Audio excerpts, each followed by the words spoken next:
Hey, what's up, boys? It's Horn here. Today I'm going to be showing you guys my Howander. It's a combination of a Wander for getting Soul Fight super fast, and then just a normal Hand of Wisdom and Action Claw for going deep in the delves.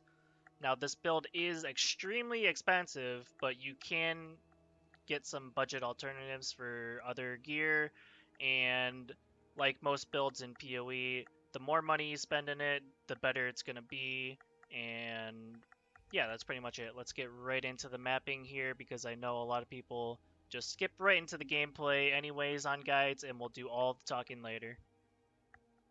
Alrighty, let's get right into it. So I'm going to do an armory here. It just has a Beyond on it. And so Armory is a super good map for Kinetic Blast. There's a lot of walls in it. Kinetic Blast is super good with maps with a lot of walls, so it's also good with Underground Sea, Waste Pool. There's not many tier 15s that are good with Kinetic Blast, but I do like running Lair with it, or Haunted Mansion as an Elder tier 16.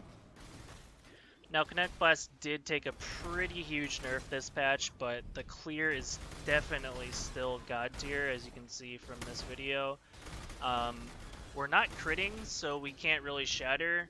So what I did to fix that was I just linked LE Prolif inside of my Queen of the Forest instead of LE Focus. Now, we do lose quite a bit of damage by doing this, but we also, by doing this, we don't have to kill packs twice in a row because there are some crabs and spiders that you have to kill twice if you do not destroy their corpses. So we do use LE Prolif and lose a lot of damage this way.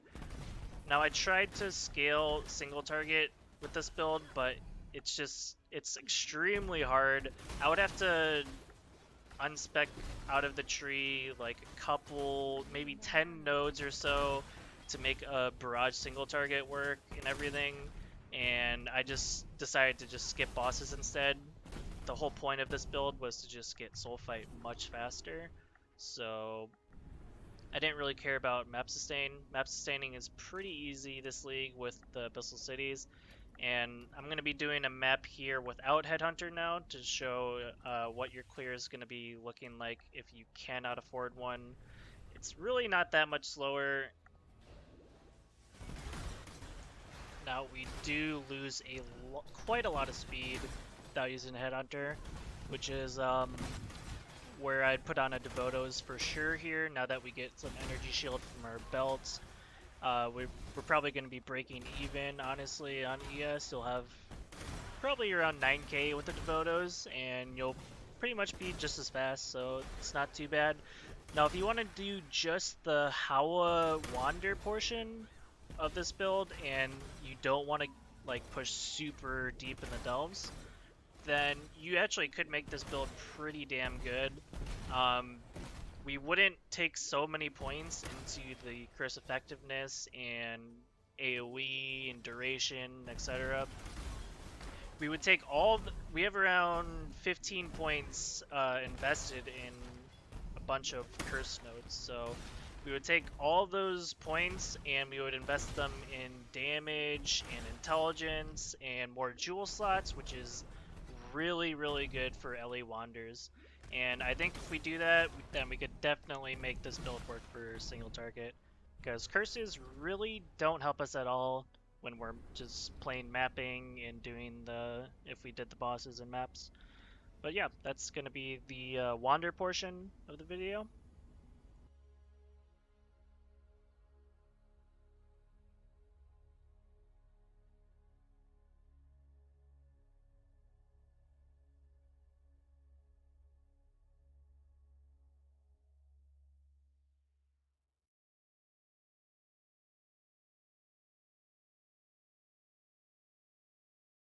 Alright, and now we're gonna get into the HOWA slash delving portion of the video. And this will showcase how strong curses actually are in Delve, and they're pretty ridiculous. As you can see, the mobs can barely move, and Enfeeble is making them do 0 damage. But this is a city in 1200 depth with not very hard mods, so some of the mods that you want to look out for on this build is the 60% less effect of curses, and monsters cannot be slowed below base speed. Um, you can do it if you absolutely have to. I usually switch out temp chains for projectile weakness in those mods, but I would definitely avoid them at all costs. Now, the only way that we really die on this build is if we get one shot, or if there's some insane burst damage from some of the mobs, which does happen sometimes with some of the screamers, but the reason why we only die when we pretty much get one shot is because there's so many different ways on this build to bounce our energy shield up back to full almost instantly. So we have Ball Lightning on cast when damage taken, paired with a Watcher's Eye with 30%, or not 30%, 30 flat energy shield gained when you hit an enemy. So this works every single time Ball Lightning hits any mob in the game. So it also, Ball Lightning just got a buff where it now hits enemies 30% more frequently, which is insane for this Watcher's Eye that we have on.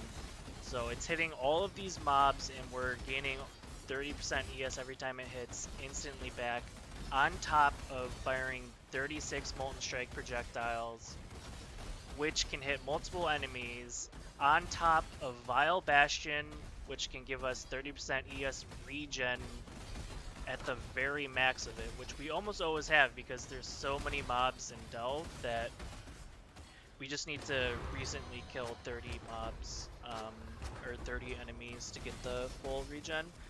So there's tons and tons of ways that we can bounce our health back up, and we can really only die to one-shots. And we have so much other defensive tools like Val Grace, and we have Blind, and sometimes we can stun enemies, and it's just basically a super tank build, and it's built for delving.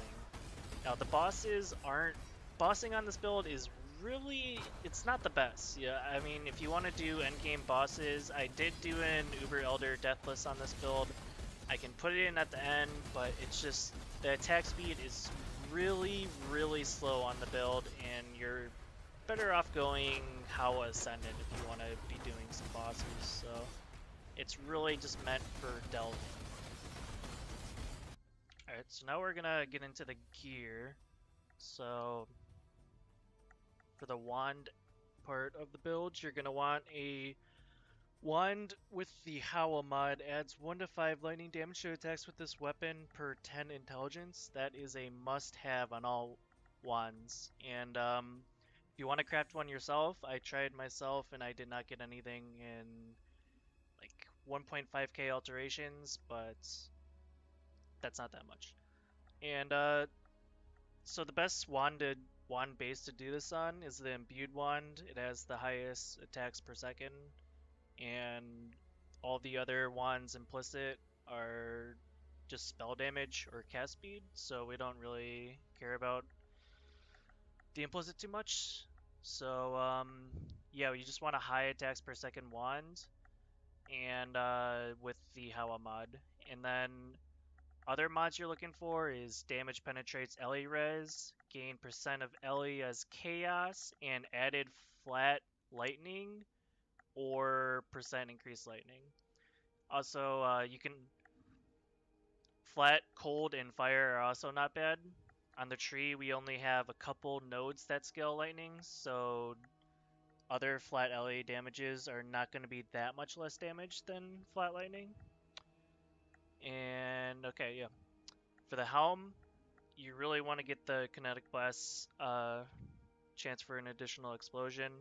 It's really important on our clear. I just threw a couple dense fossils on Hubris to get this in a couple tries, and I slammed a resistance. The helm enchant is super cheap, but when I was leveling to 100, I used this helm. But since now I don't care about dying too much, I just use a Devoto's Devotion. It's pretty much the same thing. Well, not the same thing. It's just much faster, 20% increased movement speed, and you get dexterity, which is nice. But this is the setup that I use normally. But this is what I would use for leveling. It's a little more safe. Because how much energy shield do we have here?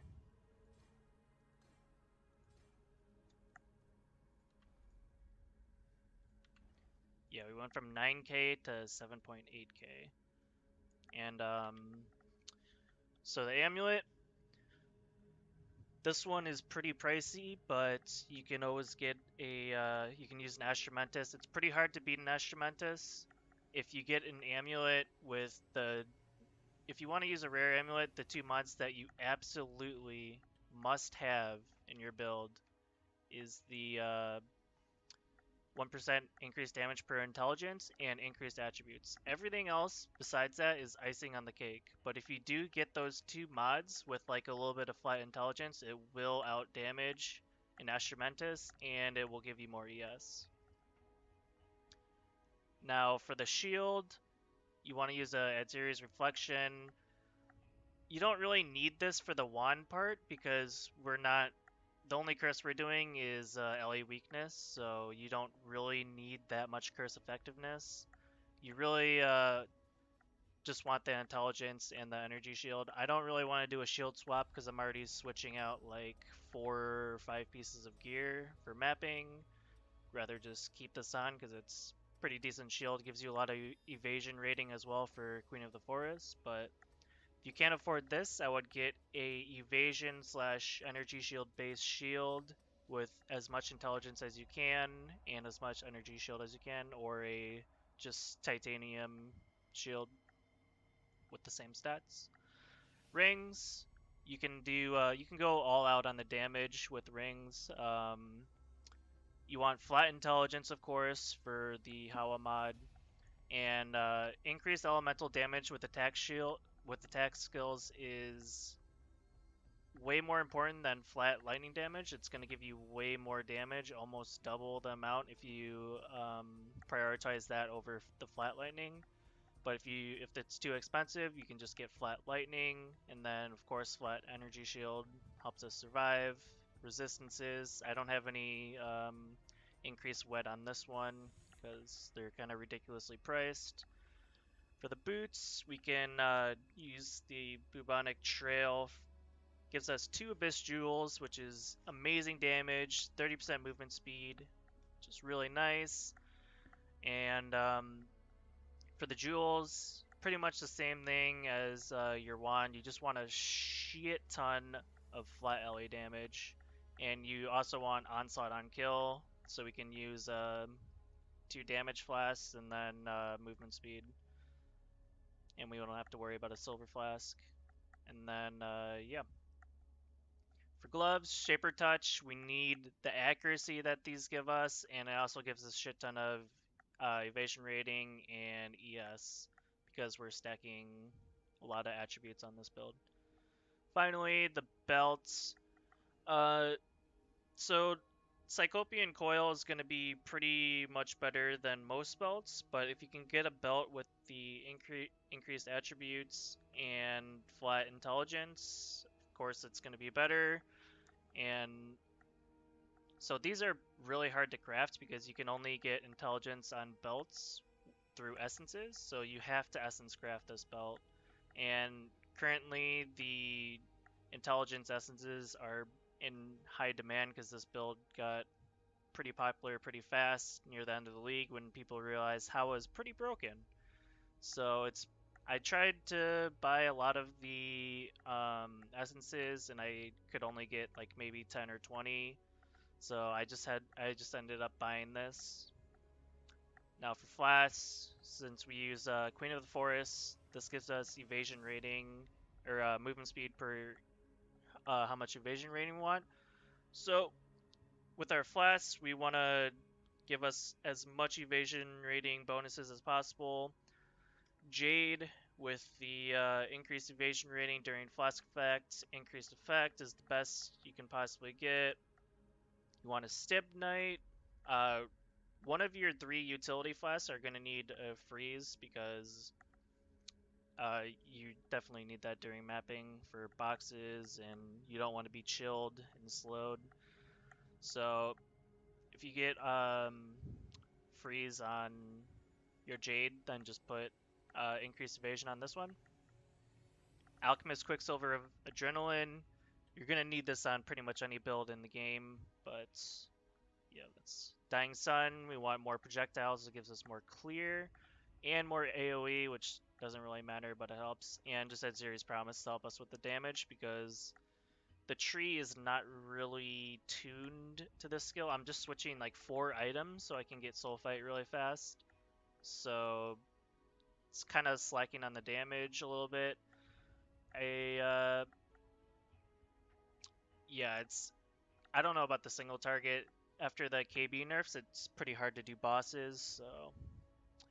And yeah, that is pretty much it for the wand section of this. Yeah, this is just the setup I use to get Soul Fight really, really fast.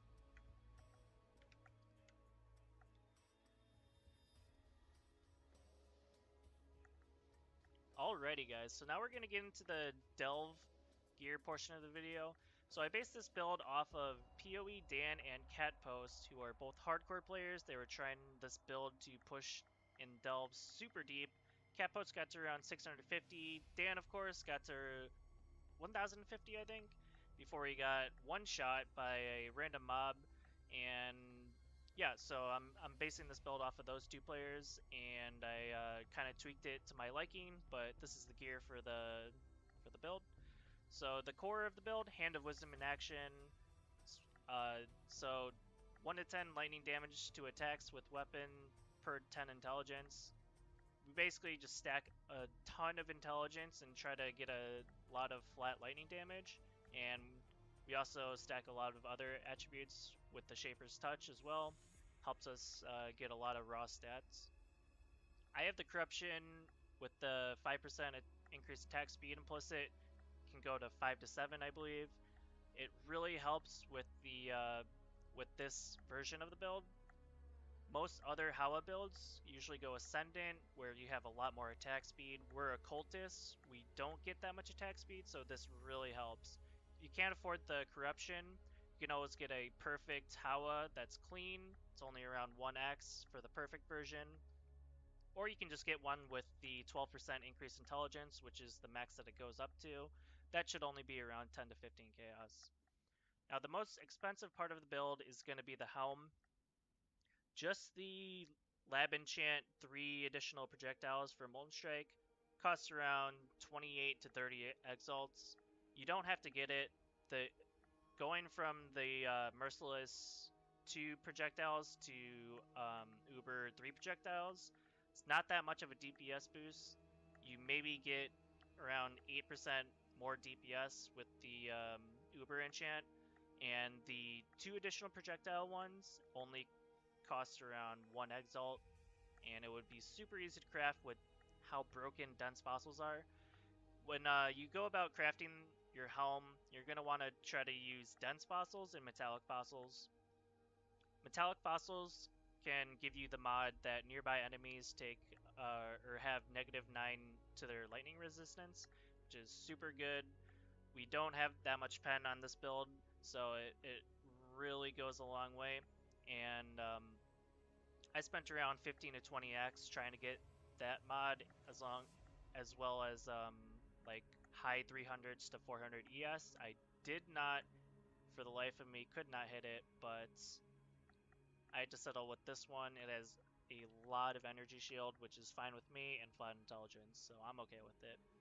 And now the Edziri's Reflection is also a super expensive part of this build.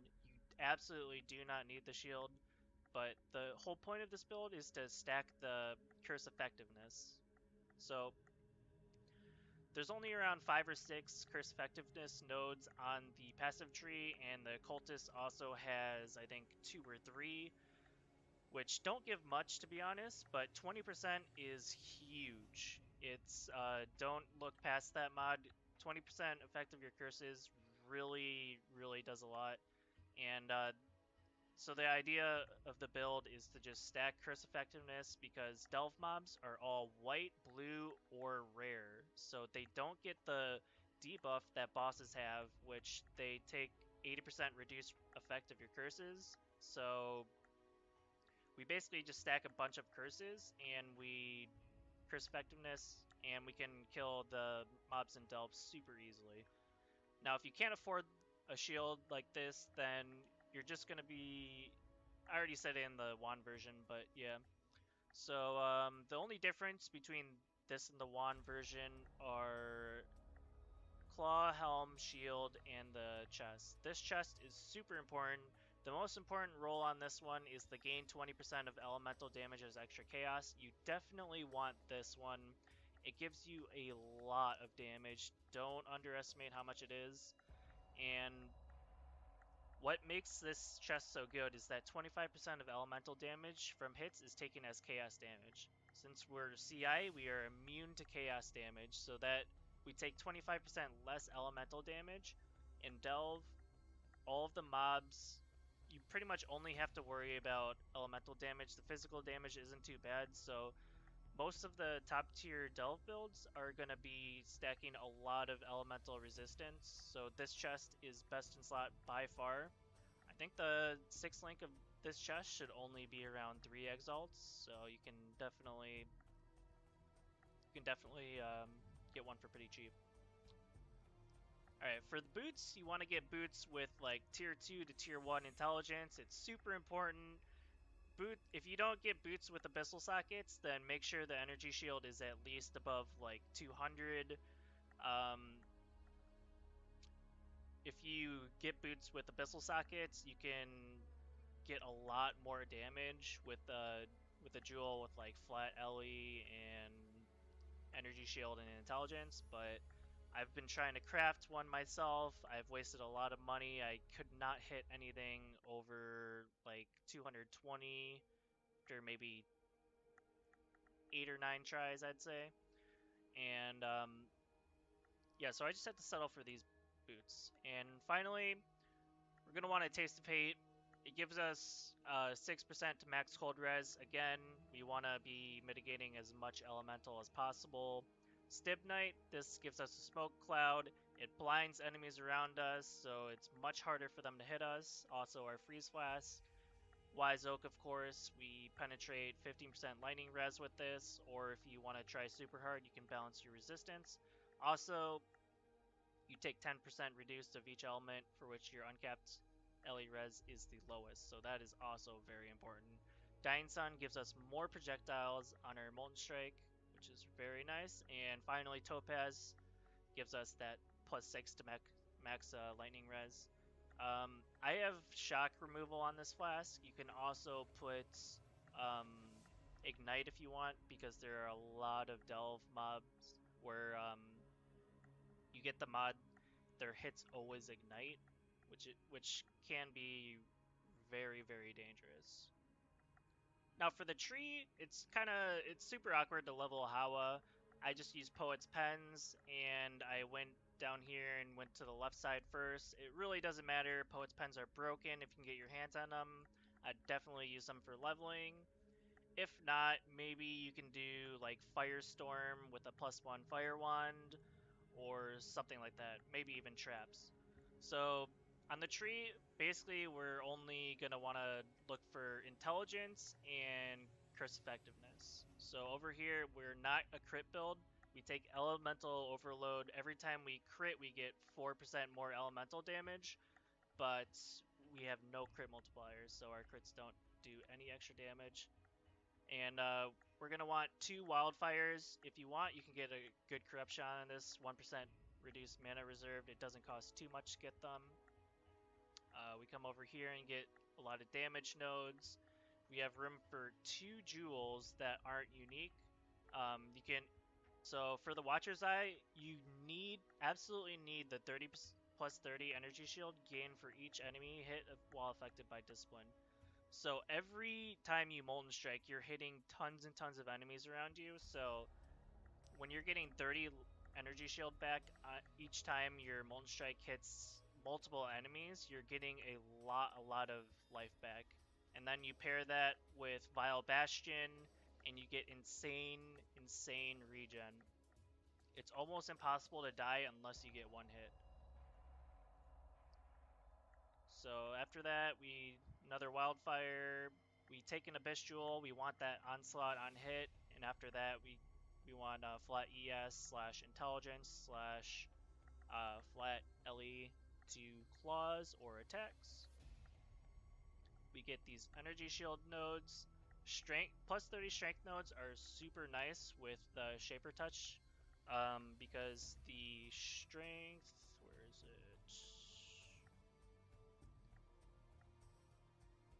2% increased energy shield per 10 strength, so these are pretty much energy shield nodes. They're very nice. And come over here and we get Ghost Reaver. Life Leech is applied to energy shield instead of your life, so we can leech life. We come over here to the shadow side. Now we want to get as many fertile minds as possible and get at least one with a corrupted blood cannot be inflicted on you. This bypasses the need for a bleed flask, and we can have less utility flask and more DPS basically. But this just converts all of the dexterity nodes into intelligence. So instead of getting 40 dexterity here, I'm getting 40 intelligence. So it's pretty insane of a jewel. Another fertile mine here. Get more damage. Another fertile mine here. We take Valpak, and then point blank is super important for Molten Strike. It pretty much just gives us 50% more damage because Molten Strike is always hitting targets near us or towards the projectile. So yeah, that's pretty much the tree. And oh yeah, the Emperor's Mastery, these are super expensive. You don't need it. It's not that much better than a 4-prop Abyss slash normal jewel. On jewels, you're looking for the 16 intelligence, all res, any flat LE to attacks or claw attacks, and lightning damage, area damage. So Molten Strike, attack, projectile, AoE, melee, fire. So all of those scale it with the jewel. And yeah, that's pretty much it for the delving aspects. Anyways, guys, thank you for watching. This was my first guide on Path of Exile, so please give me some suggestions of what I can do better, and let me know if you have any questions in the comments.